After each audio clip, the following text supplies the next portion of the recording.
Nível do Guaíba atinge menor medição pela primeira vez desde o início das enchentes no Rio Grande do Sul. Né? Olha aqui, ó, o nível do Guaíba, no centro de Porto Alegre, está abaixo de 4 metros no cais Mauá pela primeira vez desde o dia 3 de maio. As informações são da Rede Hidrometeorológica Nacional da Agência Nacional de Águas, a ANA. Na medição de 5 horas e 15 minutos de hoje, o nível ficou em 3,93 metros. Apesar da redução, o nível do Guaíba ainda está acima da cota de inundação, que é de 3 metros. A altura da água deve começar a baixar em um processo de esvaziamento que pode durar até o fim de maio ou mais, dada a possibilidade de novas chuvas nos últimos dias. Com o recuo da água em alguns pontos da região central da cidade, moradores e comerciantes começaram a limpeza e contabilizar os prejuízos. O nível máximo do Guaíba foi registrado em 4 de maio, quando os medidores marcaram 5,35 metros. O recorde anterior era da enchente de 1941, quando o rio alcançou 4,74. Querido companheiro Luiz Portinho, o culpado é a chuva, é Deus, é o rio Guaíba, é o quê? Fala para nós. Gilbert, as águas começam a baixar, né? O povo começa a voltar aí para suas casas. Agora já entramos nessa fase aí do retorno, né? Para quem pode retornar, né? De ver o que sobrou, né? E da reconstrução, né? O culpado, Gilbert, é o sistema capitalista, né? Acho que a gente tem que sempre começar fazendo esta pontuação. Senão a gente fica apontando indivíduos e aí, bom, o culpado é o Leite. Tá, mas se não for o Leite, é o Arthur Lira. Se não for o Arthur Lira, é o Eduardo Cunha. Se não for o Eduardo Cunha, a gente tem que dizer a quem essas pessoas servem. Essas figuras, esses políticos, eles servem ao sistema capitalista, à burguesia nacional e internacional, aos grandes latifundiários, eles são serviçais dessa gente. Então, essa gente, esses caras são os grandes culpados, porque são eles que estão financiando esses políticos e estão exigindo que esses políticos façam tudo o que eles desejam. Então, nós temos assim, ó, Gilbert, 2 dados que me deixam bem satisfeitos nesses fatos todos que a gente está vendo aqui nas enchentes do Rio Grande do Sul. Primeiro, 98% da população gaúcha pesquisada atribui as mudanças climáticas às enchentes, à tragédia. Ou seja, a população está ciente de que não são chuvas ocasionais, que não é uma tragédia eventual. O povo, 98%, Gilbert, é um número muito significativo, né? Dizendo que são as mudanças climáticas. Então, o povo está consciente disso. Segundo dado, Eduardo Leite, apesar da manchete da Folha dizendo que ele avança do ponto de vista digital, que ele nas últimas semanas é uma das lideranças digitais no Brasil, só que a Folha não disse que 89% das menções de Eduardo Leite nas redes sociais são negativas. Ou seja, o povo sabe que as mudanças climáticas e sabe quem é o grande responsável, o grande preposto, né, dos responsáveis. Eduardo Leite, que na sua primeira manifestação pública, no início das enchentes, disse que não era hora de apontar os culpados. E aí já veio memes muito bem feitos, né, o Gilbert? Assinado o culpado, né? Tinha um bilhetinho, né? Não vamos apontar os culpados. Assinado o próprio culpado, né? Gilbert, assim como na Palestina, Gilbert, que nem os Estados Unidos conseguem mais ficar ao lado de Israel, nas enchentes do Rio Grande do Sul, Gilbert, nem o Jornal Nacional conseguiu passar pano para o Leite e para o Sebastião Melo. Tá?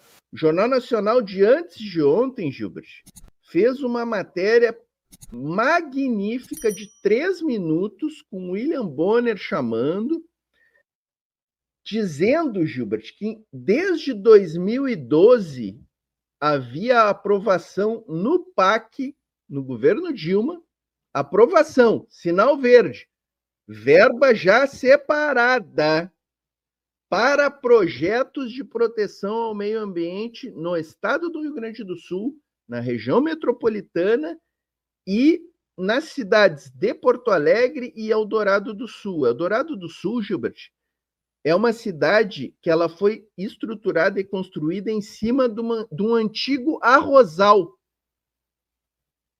O local era um arrozal, Gilbert. Tu quer lugar mais úmido e mais propenso para inundações do que um arrozal? Isso é o centro de Eldorado do Sul, que ficou 100% embaixo d'água. Isso é fruto já da destruição. Essa cidade tem quantos anos? Você sabe me dizer, mais ou menos? Eldorado do Sul tem aproximadamente, Gilbert, uns 40, 50 anos. Então é antes da destruição, muito antes da destruição do Código Florestal de 2019, Sim, né? É anterior. Eldorado do Sul, Gilbert, é do lado de Porto Alegre. Tu cruza a ponte do Rio Guaíba e tu está em Eldorado do Sul centro. É 8 minutos do centro de Porto Alegre, 10 minutos. E assim, ó, Gilbert, essa matéria do Jornal Nacional dá conta que havia um dos projetos aprovados no PAC, era para a cidade de Eldorado do Sul se proteger das cheias. Se esse projeto tivesse sido estruturado, Gilbert, grande abraço aí para o meu camarada Celso Munhoz Schmidt, ó, Celso Munhoz, que é meu parceiro de lives aí, se tornou membro do canal. Ó. Gilbert, essa cidade de Eldorado do Sul, existia um projeto aprovado no PAC. Gilbert, olha isso, Gilbert. 16 milhões, Gilbert. 16 milhões, sabe o que é isso, Gilbert? A gente está falando eu não sei, eu imagino que é muita coisa. Para mim e para ti é uma vida de trabalho, né, Gilbert? Talvez a gente não consiga chegar nessas economias. Mas, Gilbert, nós estamos falando só nesse início aí, o governo federal está cogitando já de 60 bilhões, 70 bilhões para o Rio Grande do Sul.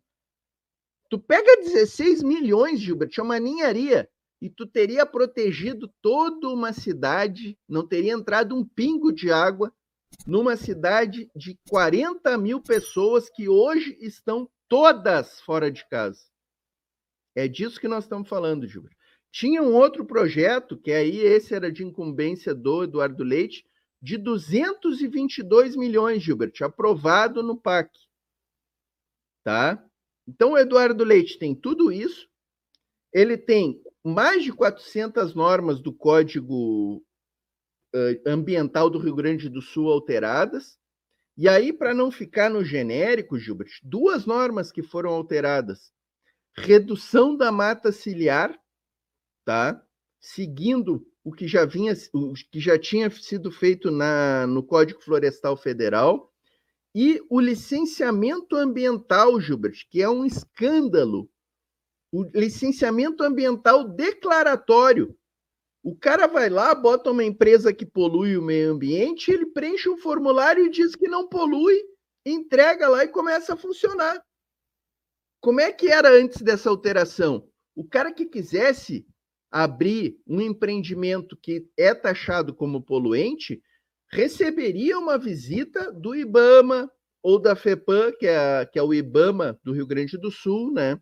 E aí, estes órgãos teriam que licenciar antes do início do funcionamento dessas empresas. Agora não, agora liberou geral. O cara preenche a declaraçãozinha, sai poluindo a rodo, a fiscalização está enfraquecida pelos governos neoliberais, não tem fiscais, não tem viaturas, e fica poluindo eternamente. Então, Gilbert, Eduardo Leite tem é o grande nome em responsabilidades. E aí, Gilbert, Porto Alegre, claro que tem um grande destaque, né, Gilbert? Tanto por ser a capital do estado, como pelas condições peculiares de Porto Alegre, Gilbert. Como já se falou muito aí, a gente teve aquela enchente de 41, que era histórica, com 4,70 metros e poucos. Agora nós chegamos a 5,36, Gilbert. Mas No final da década de 60, Gilbert, 68 para 69, se constrói em Porto Alegre um grande sistema de proteção contra cheias que garantiria, Gilbert, segurança para Porto Alegre num nível de subida do Rio Guaíba de até 6 metros, Gilbert. Nós chegamos a 5,30. Não é à toa que o Sebastião Melo, prefeito de Porto Alegre, se apressou também nas primeiras declarações a dizer que o sistema de proteção esse do Guaíba, do Muro da Mauá, dos diques, das bombas, é antigo e ultrapassado, já buscando justificativas para sua negligência e para suas omissões, Gilbert. O que acontece, Gilbert? Engenheiros que trabalharam no DEMAI, que ainda trabalham, já apresentaram suas declarações, suas razões, com dados, com provas, no sentido de que as 14 comportas do Muro da Mauá, Gilbert, existem 14 comportas, nenhuma delas tinha as vedações adequadas, nenhuma delas tinha o sistema de parafusos adequados para o fechamento. Os diques estavam todos, especialmente o dique da Zona Norte, que foi responsável pela inundação do bairro Sarandi, Gilbert, onde vivem 80 mil pessoas de classe média e proletária. E trabalhadores, nós mostramos aqui. Trabalhadores, Gilbert.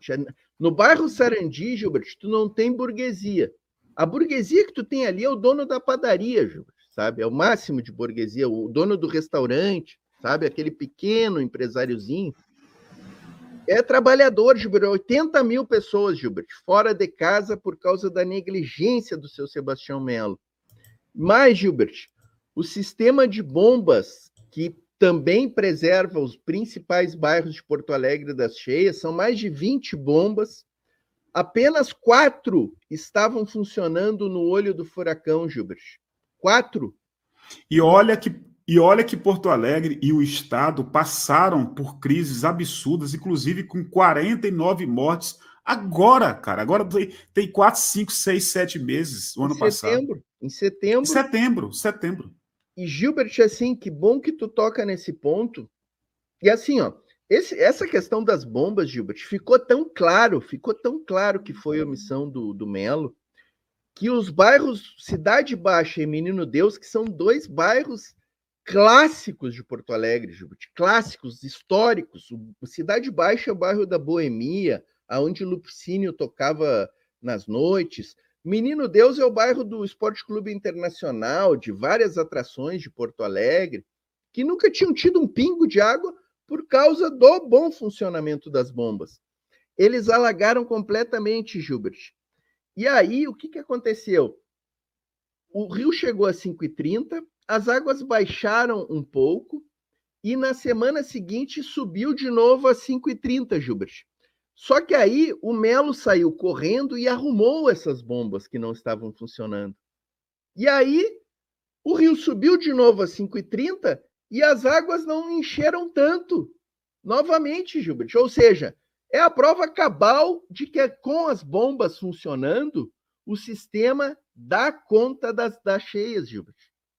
E aí tu tocou nesse ponto importante, Gilbert, que é da cheia que teve em setembro. O Matheus Gomes publicou um vídeo e a gente compartilhou no Instagram. Tá no ponto. Vamos soltar esse vídeo do Matheus Gomes, porque ele traz provas detalhadas. Detalhes, com documentos, fotografias, tudo, tá? Antes, aí eu passo de volta para você. Antes, vamos botar um especialista. O Matheus é um deputado do PSOL estadual que teve acesso a esses documentos importantíssimos que mostram quem são os culpados. Mas esse cara que nós vamos colocar antes é um especialista. Presta atenção, aí depois a gente põe o Matheus, aí eu passo para o Portinho de volta. Por favor, olha aqui, ó. Tá lá no Instagram do Gilbert, eu não coloquei na TV Resistência Contemporânea, eu acabei esquecendo. Eu vou colocar bem do início, para você ver os detalhes que esse especialista fala. Se fala da questão climática, do absurdo. Não se fala do que interessa, que é, por exemplo, uma floresta chega a absorver 150, 200 milímetros de água, o que refaz os córregos, as nascentes, né? O lençol freático e artesiano. A retirada acelera a água. Por quê? Não tem a mata para segurar. Quando tu retira, tu faz agricultura, a nossa agricultura, que é primitiva, infelizmente, copiada da Europa inadequadamente, porque o clima é outro, ainda compacta o solo. Quando compacta, fica mais impermeável. Ainda mais nessas regiões que são basálticas, que é argiloso. Compactou a argila, ela perde a estrutura físico-química criada pelos micro-organismos e ela fica cerâmica. Então, escorre a água e não penetra. Quando escorre a água, ela escorre rápido, porque não tem o freio das plantas. Escorrendo rápido é o que faz enchente, porque enchente é uma questão de velocidade de água que chega no rio. Se ela chegasse devagarinho, não dava enchente, porque dava vazão. Mesmo com o vento sul, tem uma vazão. Só que se nós tivéssemos a mata ciliar, sem falar da mata de encosta, a mata ciliar protege grande parte do solo que está sendo arrancado. Então, esse solo que é arrastado, ele vai para o fundo do rio, faz o assoreamento. O que acontece? Com cada vez menos chuva, o rio está mais raso, cada vez menos chuva tem enchente. E não tem como dragar. Já respondo quem pensar, não, vamos dragar o rio. Não tem como dragar um estado. A gente draga um trechinho de um canal, né?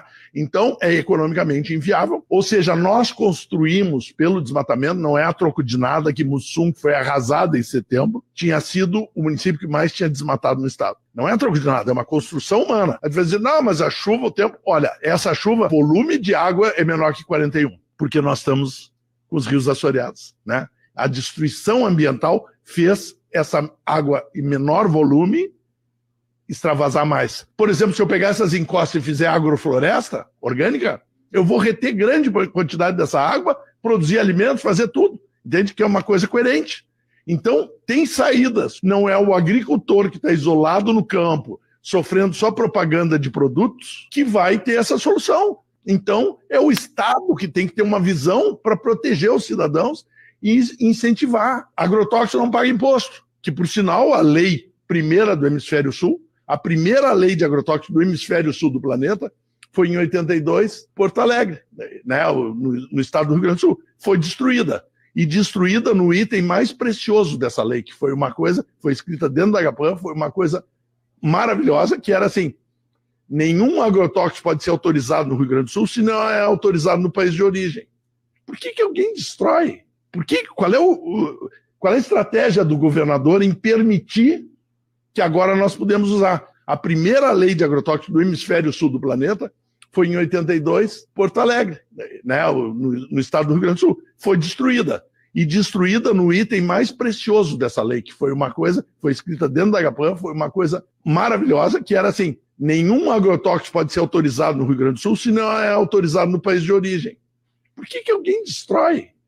Qual é a estratégia do governador em permitir que agora nós podemos usar? Há 38 anos nós não tínhamos 2,4-D, por exemplo, que é proibido. 2,4-D mata as pessoas, é um herbicida de amplo espectro, extremamente neurotóxico, vai matando as pessoas, vão paralisando de baixo para cima os agricultores. Este nós tínhamos eliminado em 82, voltou a ser usado. A deriva está acabando com a nossa melhor fronteira agrícola, que é fruticultura, viticultura e olivicultura, que estão aplicando ele no soja, a deriva está matando as árvores, que tiveram num ano 30% de perda. Só que aquilo não volta, matou a parreira. Mas agora, se nós tivéssemos com os nossos ecossistemas, o norte do estado era todo floresta, né? Vamos lembrar isso. E o Pampa agora, o Congresso está aprovando uma lei que diz que campo natural não é floresta, portanto não tem que ser preservado. O bioma Pampa, portanto, não existe como preservação, porque campo é campo, pode arar, não é mato, né? E esses campos são os campos mais ricos do mundo.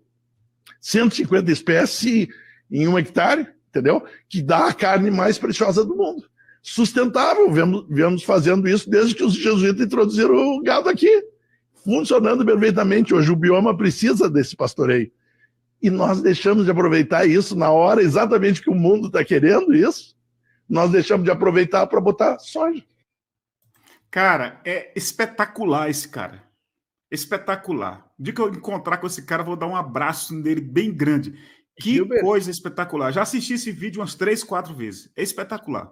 Gilbert, Francisco Milanês é quase que meu contraparente, assim, ele é casado com a cunhada do meu primo. Se tu quer, eu te passo o contato dele para te Por trazer aqui favor, na por favor. TVRC.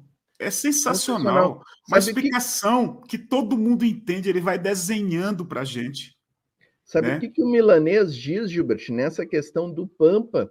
Eu já vi uma entrevista que ele diz que a tendência é o Rio Grande do Sul daqui a 50, 60 anos, 100 anos, metade da área do Rio Grande do Sul virar um deserto no nível de um deserto do Saara. Impressionante. Impressionante. Deixa eu colocar agora o Matheus. O Matheus fez um trabalho e está fazendo um trabalho sensacional. Deputado estadual lá do Rio Grande do Sul pelo PSOL. Gilbert, tu traz o Milanês e o Matheus, aí eu fico mal, né? Genial. Se a gente conseguir... O deputado estadual Matheus Gomes fez hoje, isso tem 1 dia, 2 dias, uma denúncia em suas redes contra o prefeito Sebastião Melo. Gomes teve acesso a documentos do DEMAI que mostram como a Prefeitura de Porto Alegre foi previamente alertada sobre os riscos de inundações no centro, Menino Deus, Cidade Baixa e Sarandi. Também nessa segunda-feira, o governador Eduardo Leite admitiu em entrevista à Folha de São Paulo que sabia dos riscos de enchente no estado, mas priorizou outras agendas, e eu completaria, neoliberais, que são agendas fiscais, né? Agendas neoliberais. Preste atenção para a fala desse grande companheiro. A denúncia que eu vou fazer agora é gravíssima. Eu tive acesso a documentos do DEMAI que mostram como a prefeitura do Sebastião Melo ignorou a possibilidade de Porto Alegre viver grandes inundações. O que eu vou mostrar para vocês é um pequeno trecho de mais de 100 páginas de um processo interno que prova que as tragédias que nós vivemos no centro, nos bairros Menino Deus, Cidade Baixa, no Sarandi, poderiam ter sido evitadas. No ano passado, Porto Alegre viveu uma sequência de chuvas que fez o Guaíba passar de 3,40 metros. Dias após esse evento, engenheiros do DEMAI solicitaram reparos urgentes nas casas de bomba 17 e 18, que ficam no centro, 13, que fica no Marinha do Brasil, e 20, que fica na Vila Minuano. Nas casas de bomba 17 e 18, foi solicitada a elevação das paredes dos postes de descarga. Nessas imagens vocês conseguem ver. Se tratava de uma obra simples com o objetivo de aumentar a altura das paredes para manter as bombas isoladas para que elas continuassem funcionando em momentos de alta pressão. O documento informava a necessidade urgente de resolução da demanda para nós não corrermos o risco de um alagamento entre a usina do gasômetro e a rodoviária. Isso não foi feito. Na casa de bombas 13 foi solicitado o conserto das janelas de inspeção do posto de descarga, que deveriam estar devidamente pressurizadas de acordo com o projeto original. Mais uma vez, o alerta foi dado. A continuidade desses problemas poderia gerar um alagamento de grandes proporções entre a Avenida Ipiranga, José de Alencar, Érico Veríssimo e Edivaldo Pereira Paiva. Novamente, a prefeitura tampou os ouvidos. Por fim, na casa de bombas 20, na Vila Minuano, os engenheiros pediram uma avaliação do quão protegido estava o posto de descarga, pois havia suspeita de que uma elevação do arroio Passo da Mangueira poderia gerar um alagamento da casa de bombas, impedindo que ela funcionasse.